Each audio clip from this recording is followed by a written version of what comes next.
गुरुजी पंडित प्रदीप मिश्र जी द्वारा वाची जा रही श्री समर्थ शिव महापुराण कथा के 5वें दिन की कथा पूर्ण हो चुकी है। यह कथा गुरुजी पंडित प्रदीप मिश्र जी द्वारा अकोला महाराष्ट्र में वाची जा रही है, जो कि 5 मई से 11 मई तक चलने वाली है। इस 9 मई की कथा में गुरुजी ने कौन कौन से नए उपाय, पत्र और उपयोगी जानकारी दी है, उसी की जानकारी हम आपको इस वीडियो के माध्यम से देने वाले हैं। अगर आपने आज की कथा नहीं सुन पाई है तो पूरी कथा का रास्ता तो आपको इस छोटे से वीडियो से प्राप्त होने वाला है। साथ ही कई ऐसे प्रश्न, जैसे कि अगर बेलपत्र नहीं मिलती है तो निर्वाल की बेलपत्र को शिवलिंग पर चढ़ा सकते हैं, या फिर धतूरा नहीं मिलता है तो शिवलिंग पर चढ़े हुए धतूरे को हम क्या शिवलिंग पर वापस अर्पित कर सकते हैं। ऐसे कई प्रश्न जो आप हमसे करते हैं, उनका आंसर भी हम आपको इसी वीडियो के अंत में देने वाले हैं। इसलिए वीडियो के अंत में आपको कुछ रोचक जानकारी मिलने वाली है, इसलिए वीडियो के अंत तक बने रहें ताकि कोई भी उपयोगी जानकारी आपसे ना छूटे। पहली जानकारी में गुरुजी ने बताया, शिव महापुराण की कथा कहती है, जब हमारा मन और हमारी इंद्रियां भगवान की भक्ति में लग जाती हैं तो फिर कोई भी साधन की आवश्यकता नहीं होती है, भगवान की भक्ति हमें प्राप्त हो जाती है। बढ़ते हैं आज की कथा की दूसरी जानकारी की ओर। गुरुजी ने कहा, आपका चित्त, आपके हृदय, आपकी भक्ति, कभी कभी कथा सुनते सुनते आपकी रोमावली खड़ी हो जाती है, अर्थात आपके रोम खड़े हो जाते हैं। कभी कभी कथा सुनते सुनते हम मुस्कुराने लगते हैं, कभी कभी कथा सुनते सुनते हम रोने लगते हैं। जब भक्ति की इस दशा आपकी हो जाती है तो आपको समझ लेना है कि वह साधारण नहीं है, वो किसी संत से कम नहीं है, वह किसी भगवान की श्रेष्ठ भक्ति से कम नहीं है। ये ऐसी ही भक्ति भगवान की श्रेष्ठ भक्ति कहलाती है। बढ़ते हैं आज की कथा की तीसरी जानकारी की ओर। गुरुजी ने कहा, यदि आपकी वाणी में प्रेम नहीं है, व्यवहार नहीं है, वात्सल्यता नहीं है, तो क्या मतलब का धन आपके पास जो भी धन है। वाणी में मधुरता जरूरी है, आपकी वाणी अच्छी होनी चाहिए, मीठी होना चाहिए, तो आपकी ज़िंदगी सार्थक है, तभी आपके धन का भी मतलब है। बढ़ते हैं आज की कथा की चौथी जानकारी की ओर। गुरुजी ने कहा कि आप लोगों को लगता है कि मैं कौन से कपड़े पहनूं कि अच्छे लगूं, पर क्या कभी आपने ऐसे सोचा है कि आपको ऐसा लगना चाहिए कि मैं कौन सा भजन गाऊं कि महादेव को अच्छा लगे। आपके अंदर लोभ तृष्णा जब तक रहेगी, आपको भगवान की प्राप्ति नहीं हो सकती। जो वात्सल्यता से भगवान को पाने का प्रयास करता है, भगवान भी उसे वात्सल्यता प्रदान करते हैं।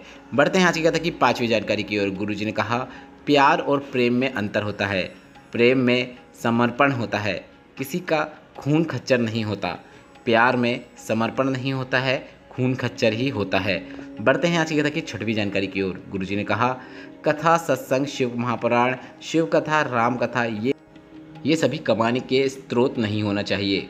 भगवान का भजन, भगवान की कथा में व्यापार नहीं होना चाहिए, समर्पण का भाव होना चाहिए।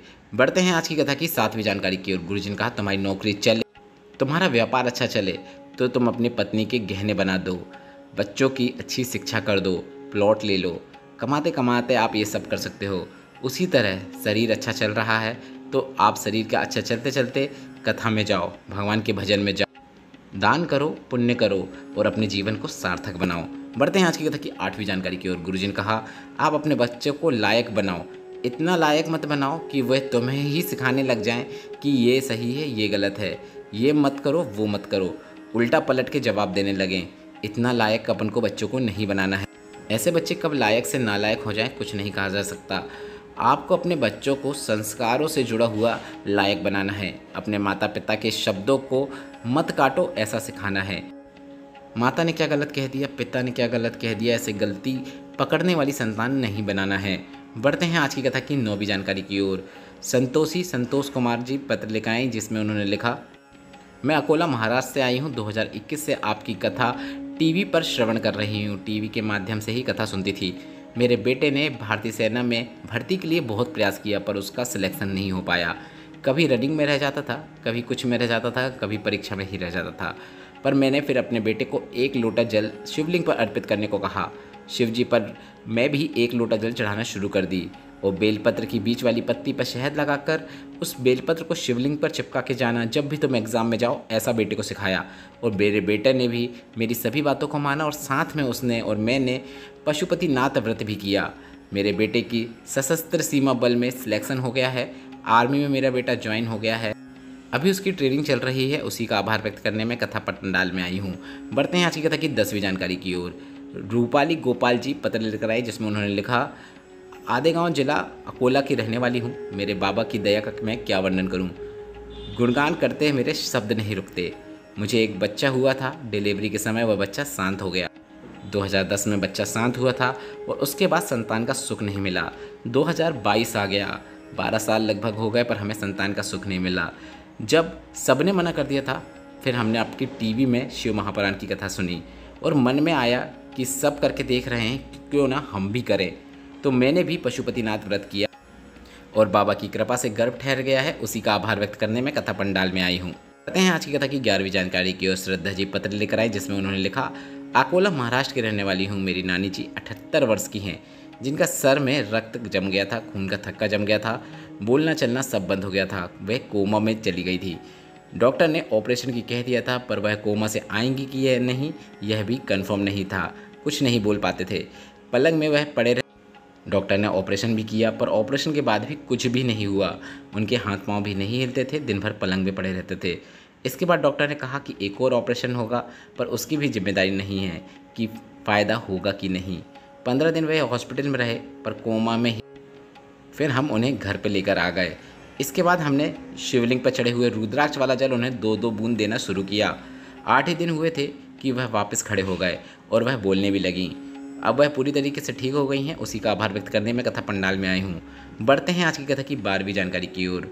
गुरुजी पंडित प्रदीप मिश्रा जी द्वारा अगली कथा नेपाल के डोलेश्वर में होने वाली है। इस कथा का नाम गुरुजी ने डोलेश्वर महादेव शिव महापुराण कथा रखा है। यह कथा 17 से 23 मई 2023 तक आदर्श नगर ग्राउंड वीरगंज नेपाल में प्रारंभ होने वाली है। दोपहर के 2 बजे से लेकर 5 बजे तक आप इस कथा का आनंद प्राप्त कर पाएंगे और इस कथा नेपाल के पशुपतिनाथ मंदिर से 12 किलोमीटर दूर है। अब हम आपको उन प्रश्नों के उत्तर दे देते हैं जो आप हमसे कमेंट के जरिए पूछते हैं। काफ़ी रोचक प्रश्न रहते हैं जिनका उत्तर हम आपको कई बार कमेंट के द्वारा ही दे देते हैं, पर जब नहीं दे पाते हैं तो अब हम प्रयास करेंगे कि इन वीडियो के माध्यम से हम आपको उन प्रश्नों का उत्तर दे सकें। हमसे कुछ दिन पहले ही एक ने प्रश्न किया था कि हमें धतूरा नहीं मिल पाता है, तो क्या हम ऐसे शिवलिंग पर चढ़े हुए धतूरे का उपयोग वापस बेलपत्र जैसे कर सकते हैं? मतलब शिवलिंग में जो चढ़ा हुआ धतूरा है उसे धोकर वापस शिवलिंग पर अर्पित कर सकते हैं क्या? तो ऐसा आप बिल्कुल नहीं कर सकते। सिर्फ और सिर्फ हम बेलपत्र का ही उपयोग ऐसा कर सकते हैं कि शिवलिंग पर चढ़ी हुई बेलपत्र का उपयोग वापस धोकर चढ़ा सकते हैं। ना ही आप शिवलिंग पर चढ़े हुए धतूरे को वापस शिवलिंग पर अर्पित कर सकते हैं, ना ही आप शिवलिंग पर चढ़े हुए कोई पुष्प को अर्पित कर सकते हैं। मतलब कोई भी फूल को भी आप शिवलिंग से वापस उठा के धो के वापस अर्पित नहीं कर सकते। ऐसा सिर्फ आपको बेलपत्र के साथ ही करना है। अब एक और प्रश्न आया था कि बेलपत्र जो हम शिवलिंग पर चढ़ाते हैं, जो निर्वाल बन जाती है, तो उसे धोकर हम वापस शिवलिंग पर अर्पित कर सकते हैं क्या? अगर वह बेलपत्र शिवलिंग पर चढ़ी हुई है तो ही आप उसे धोकर वापस शिवलिंग पर अर्पित कर सकते हैं। अगर वह शिवलिंग से नीचे गिर गई है, ज़मीन को स्पर्श कर ली है या फिर निर्वाल रूप में कोंटे में कहीं पे रखी है, कोने में कहीं रखी है, तो आप उसको उठाकर शिवलिंग पर अर्पित नहीं कर सकते।